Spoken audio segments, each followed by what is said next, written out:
সত্যি এটা কোন সকাল যেটা রাতের চেয়েও অন্ধকার। 34 বছর বাম সরকার এটাকে অন্ধকার করে গেছে। তারপর আমরা অনেক আশা নিয়ে যে মানুষটাকে ভালোবেসে আমরা সরকারে বসিয়েছিলাম, ভেবেছিলাম বোধহয় পরিবর্তন হবে, কিন্তু না।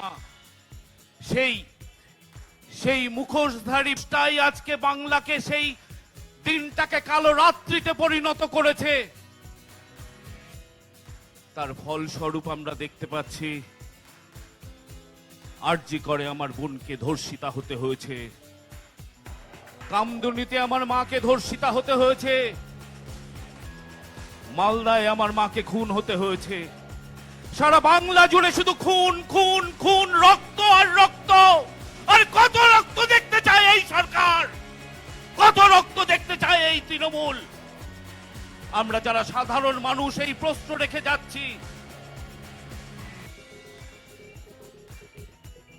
বিচ্ছিন্ন ঘটনা বলে আপনি সবটাকে দূরে সরিয়ে দিতে থাকেন, সবটাই নাকি বিচ্ছিন্ন ঘটনা।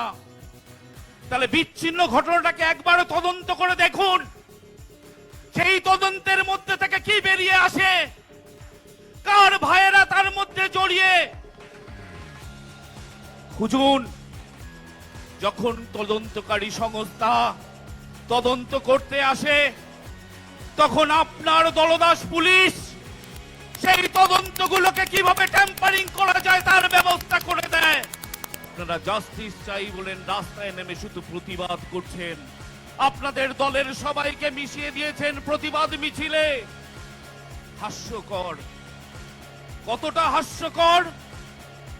রাবণ বলছে সীতার হরণকারীর সাজা চাই, রাবণ বলছে সীতার হরণকারীর সাজা চাই।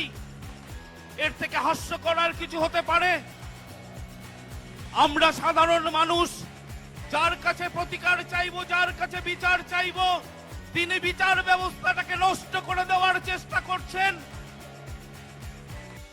যারা তদন্ত করছেন তাদের সঙ্গে সহযোগিতা করছেন না। জলের মতো পরিষ্কার হয়ে গেছে। এই ঘটনাটাকে আপনি ধামা চাপা দিতে চাইছেন। 2017 সালে যখন এই সন্দীপ ঘোষ মহাশয় বিদেশের মাটিতে একটি মলেস্টেশন কেস খেয়েছিল, তারপরে আপনাদের সরকার, আপনাদের এই স্বাস্থ্য ভবন সন্দীপ সরকারকে এই আরজি করের প্রধান করে নিয়ে আসেন। তারপরেও দুবার হয়েছে, তাকে ডিমোশন দিয়ে সাধারণ শিক্ষকের জায়গায় আনা হয়েছিল। তার কোন বলে আবার তিনি অধ্যক্ষ হলেন।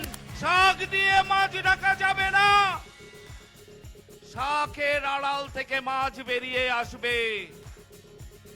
আমরা সাধারণ মানুষ দলমত নির্বিশেষে সারা রাত মানুষ প্রতিবাদ জানাচ্ছেন, রাজপথ দখল করছেন।